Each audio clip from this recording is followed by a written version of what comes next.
Na mtazamaji, leo Chui ameshindwa kula mkate, na ni kwa sababu FC Leopards amefungwa na BB Bread kupitia mikwaju ya matuta, huku Bandari akichukua ushindi dhidi ya Githurai All Stars wakijiunga na Kakamega Homeboyz ambao walipata ushindi hapo jana mabao 5-1 dhidi ya timu ya daraja la chini na Amani. Tuangalie mambo yalivyokuwa jana na utapata mambo yalivyokuwa leo baadaye. Bwana Jonah Kech, Bwana Amani, Kakamega goli moja lake Mudavadi. Hebu hatari kule, cheka na nyavu tena. Cheka na nyavu tena. Kakamega. Shafik Batambuze amepiga. Cheka na nyavu namna gani? Cheka na nyavu kimchezo tu.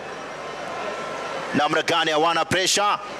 2-3 anacheka na nyavu ile. Fantastic goal ile. Inakwenda, labda itakuwa ya kwanza. Wanzala moja ile ndani.